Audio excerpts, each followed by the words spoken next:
The test is in 4-part, Part 1, Part 2, Part 3, and Part 4. Now look at Part 1. Part 1. You will hear a telephone conversation about a car insurance claim. You have 30 seconds to look at questions 1 to 5.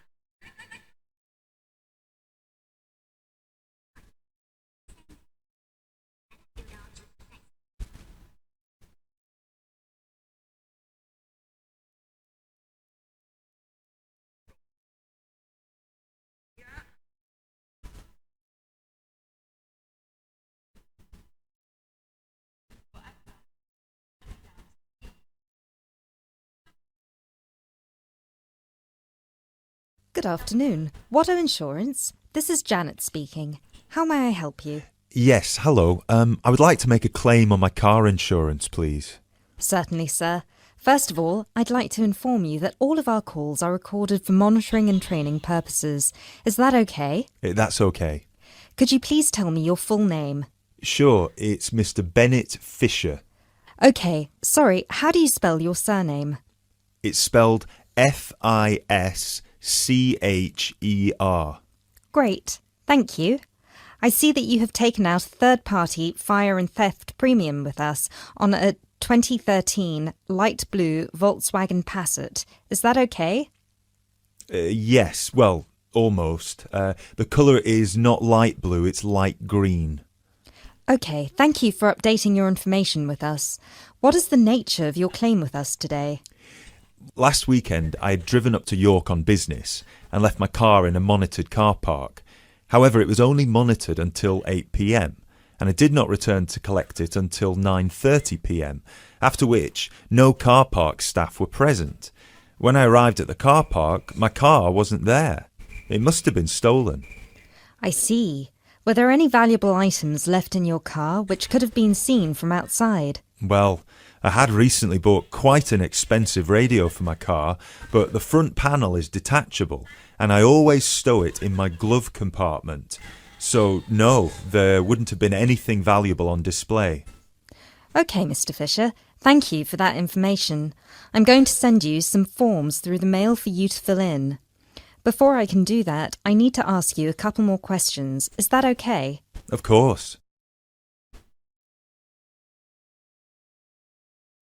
You now have 30 seconds to look at questions 6 to 10.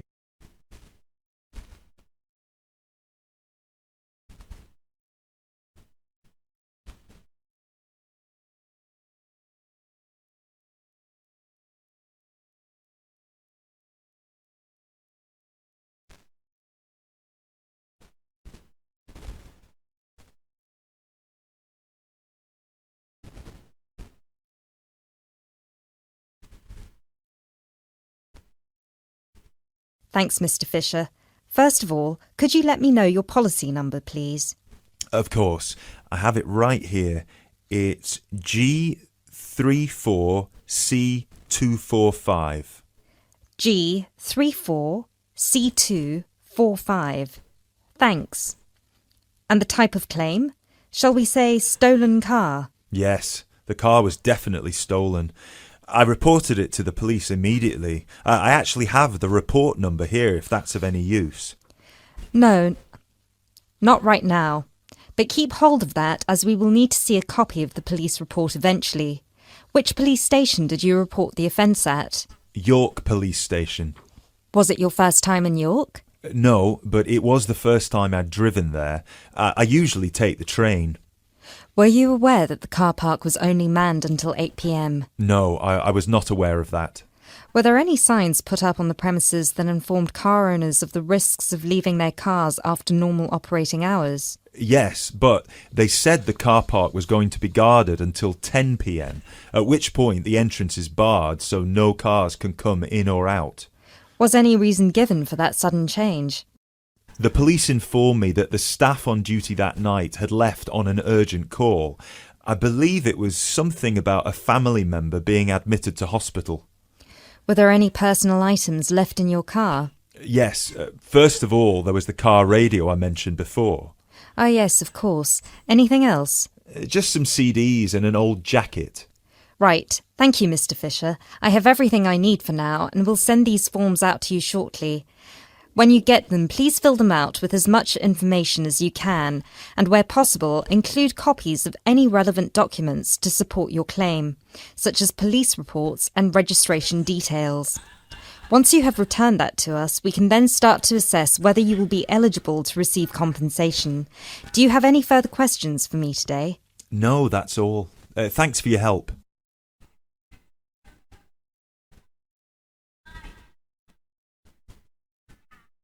That is the end of part 1. You now have half a minute to check your answers.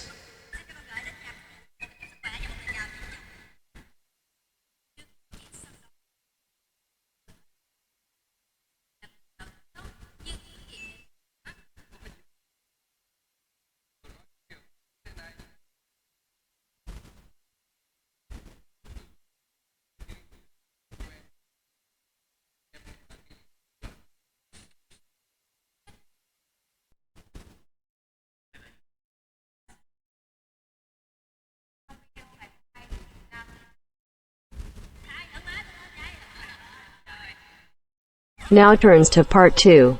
Part 2. You will hear a talk about the history of a poetry award. You have 30 seconds to look at questions 11 to 15.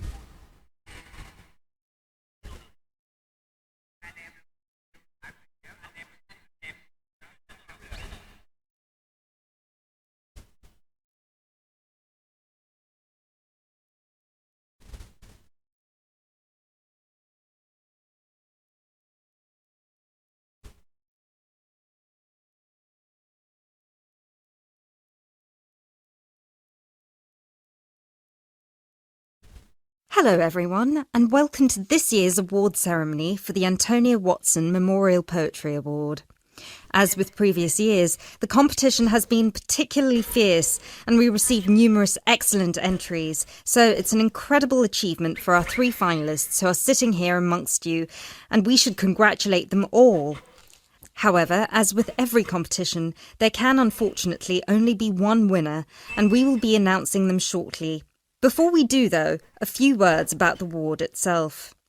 As most of you know, the Antonia Watson Memorial Poetry Award has been presented annually since 2010 and was presented biannually for 2 more competitions prior, once in 2008 and once in 2006. It is entirely funded by Antonia Watson's very generous parents, who offer £1,500 to the author of the best poem on a topic announced at each previous award ceremony, as well as £500 to the first runner-up and £250 to the second, bringing the total up to £2,250. Now, a few words on Antonia Watson herself, without whom none of us would be standing here today. I briefly knew Antonia while at university, where we were flatmates for a year, and I'm afraid that any speech I give will not be able to do her justice, as she was the kindest, sweetest person I've ever met. Thankfully, this part of my speech was written with the assistance of one of her siblings, Thomas Watson, who was not only her brother, but also her best friend. Antonia was born in Slayford, Lincolnshire, in December 1986.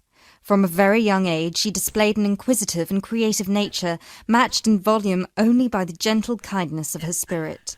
She wrote her first poem, named Love Barks, about the death of her dog at the age of 10. This was also her first poem to be published at her school's newspaper, just 2 months after another of her poems, Be Kind, won the 1996 Triad Children's Writing Competition and was published in the competition's anthology. While her early forays into poetry were crowned with impressive success, Antonia unfortunately ceased to write for a few years, following the death of her very dear grandfather, Peter William Watson, in 1999.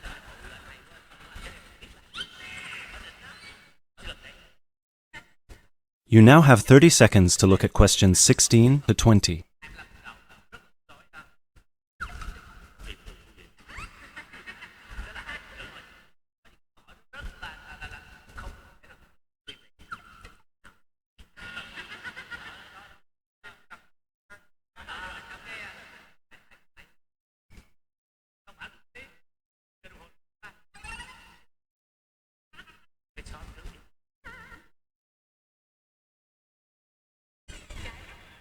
While her early forays into poetry were crowned with impressive success, Antonia unfortunately ceased to write for a few years following the death of her very dear grandfather, Peter William Watson, in 1999. Despite her writer's block, however, her artistic nature didn't lie dormant during the next 4 years. She had an active role in various theatre plays, and she also ventured into painting. A few of the plays are available on the internet, and you can find several of her self-portraits on our website, and you can see for yourself how impressive they are.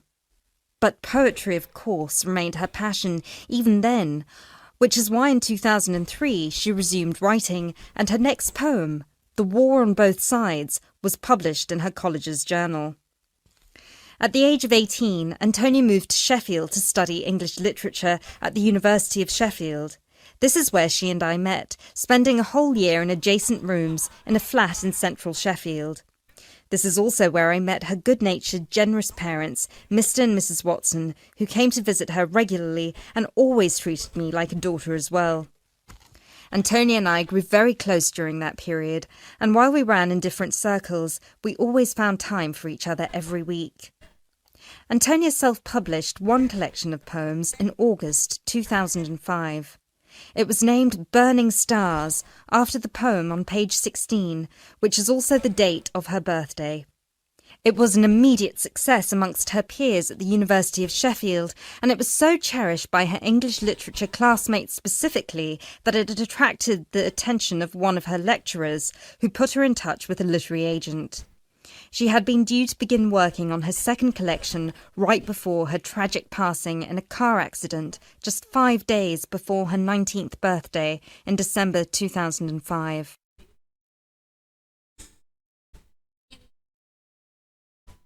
Antonia was always interested in societal shifts and how they affect humanity as well as the environment, and this award was designed to reflect her faith that regardless of what we do, we are all inherently good.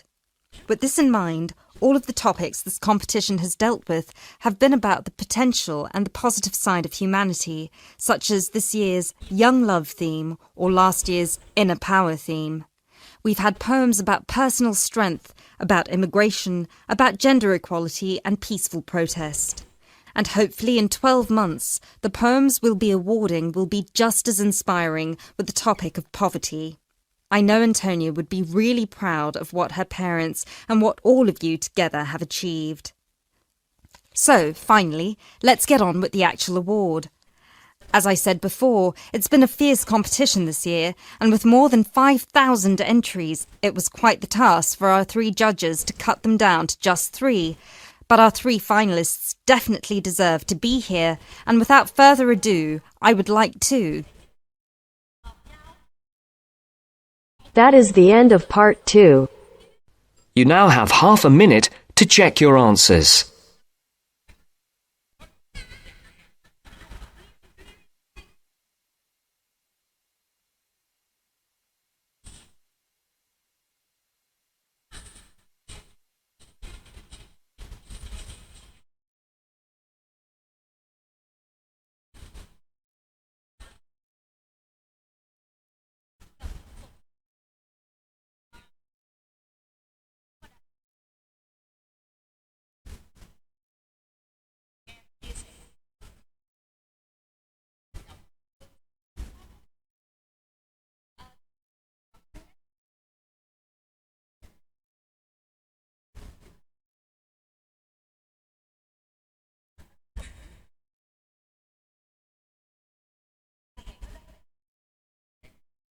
Now turns to part 3. Part 3. You will hear a conversation between 2 students who will discuss a project they're working on together. You have 30 seconds to look at questions 21 to 27.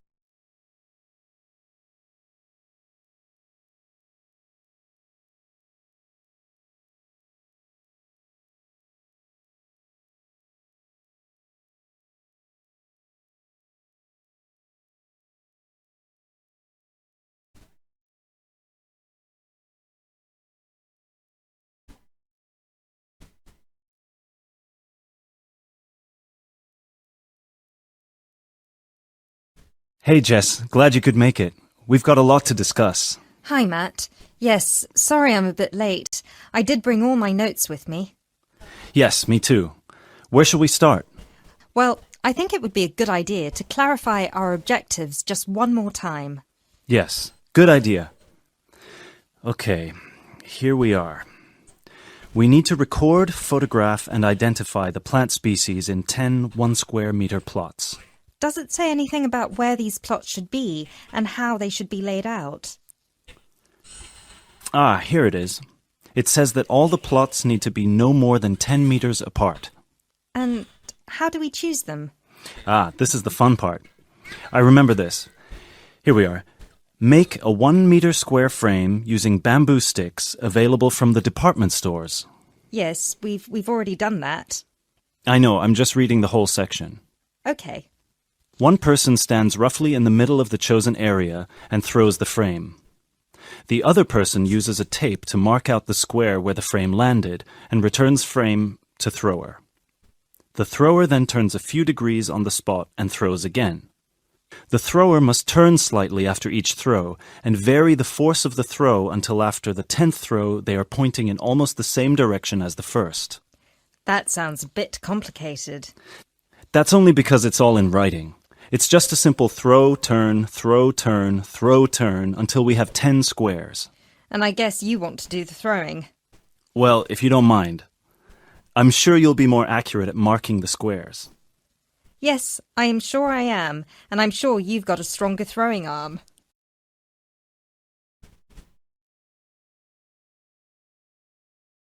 You now have 30 seconds to look at questions 28 to 30.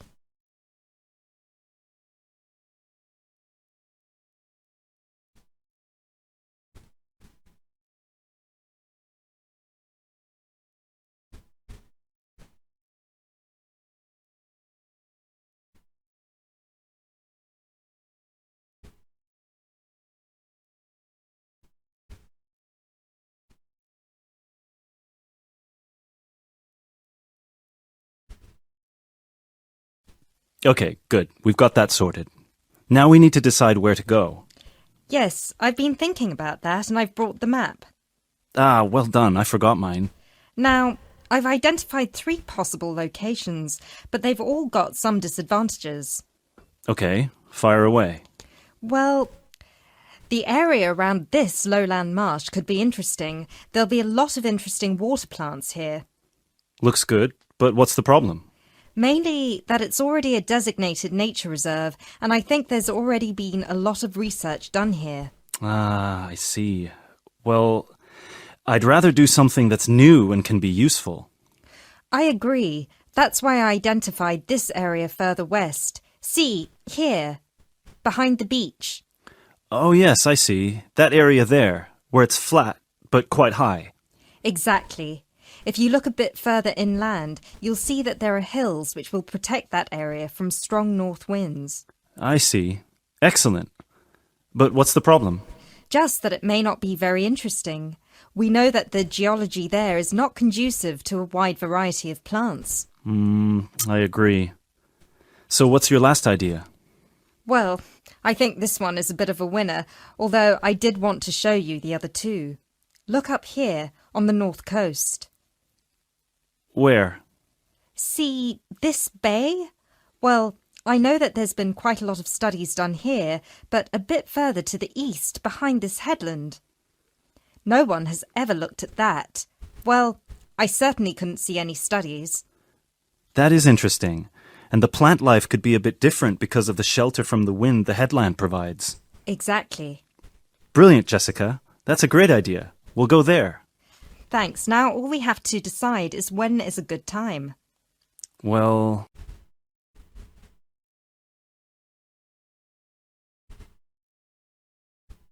That is the end of part 3. You now have half a minute to check your answers.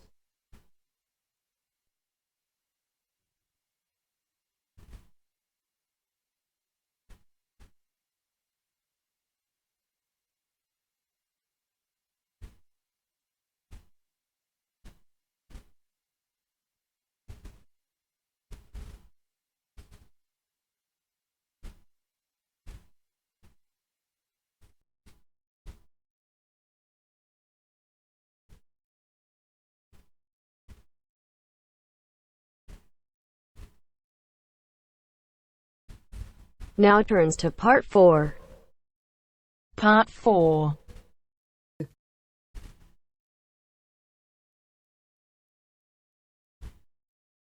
You'll hear a talk given by a foreign correspondent. First, you have some time to look at questions 31 to 40.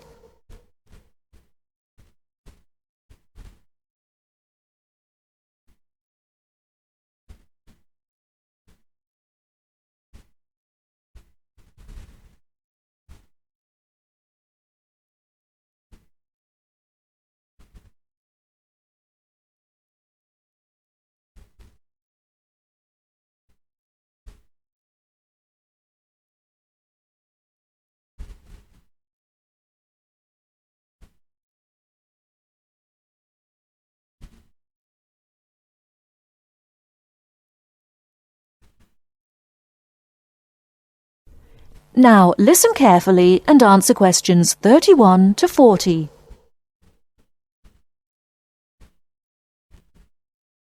Good evening. As I assume most of you are already aware, I have been asked to come here and talk to you, essentially give you a quick overview of the life of a foreign correspondent, along with a few tips on how to become a successful international reporter yourself, should this be a career choice you elect to pursue. So let me start by this. Don't become a foreign correspondent, at least not due to the romantic notions that come attached to this job, or what you've seen in the movies. Being a foreign correspondent does not mean exotic adventures. It doesn't mean finding yourself at the heart of the action and putting yourself in danger to inform the world. Let me just tell you this. 80 journalists are killed each year in the line of duty. Many more find themselves in prison or are attacked. You need to think hard. Is this the sort of career I want? Is this the kind of reporting I'm interested in? And only after you've carefully considered all the pros and cons should you decide. But let's focus on those of you who believe that, yes, you've got what it takes to be a foreign correspondent, and this is definitely why you decided to study journalism here. You're all third-year students, which means I don't need to waste my time telling you the basics. Of course, you need to read a lot. Books, novels, newspapers, blogs. And of course, you need to be acceptably proficient in various media skills.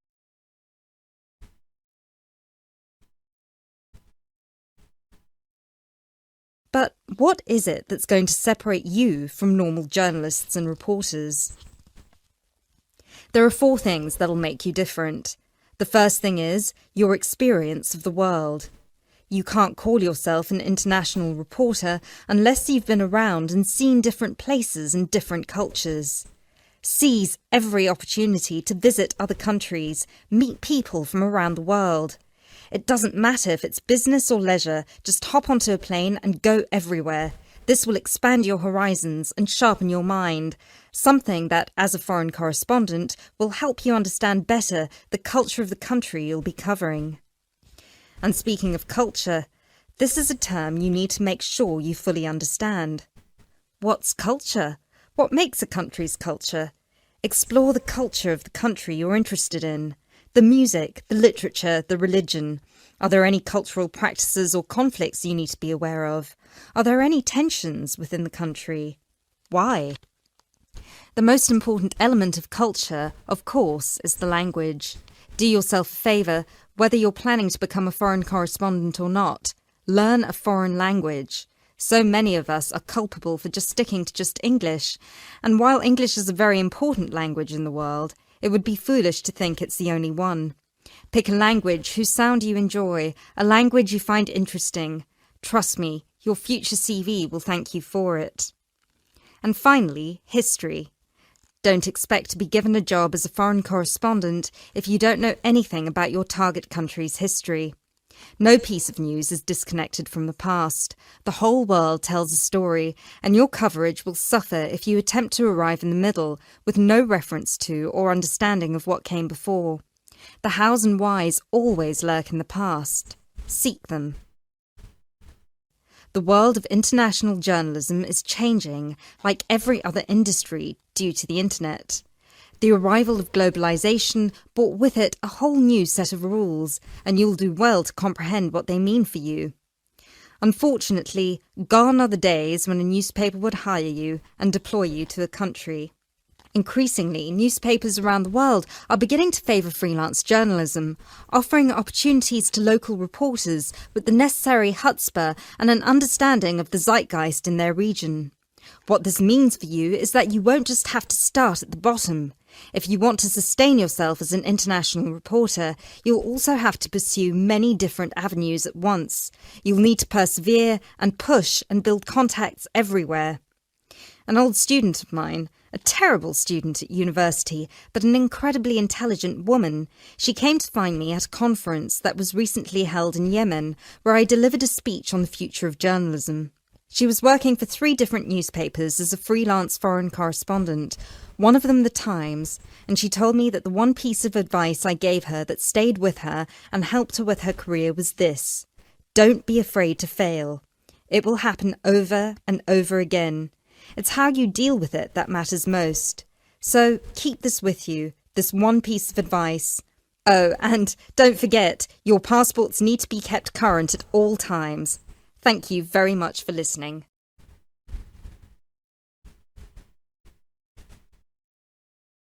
That is the end of part 4. You now have half a minute to check your answers.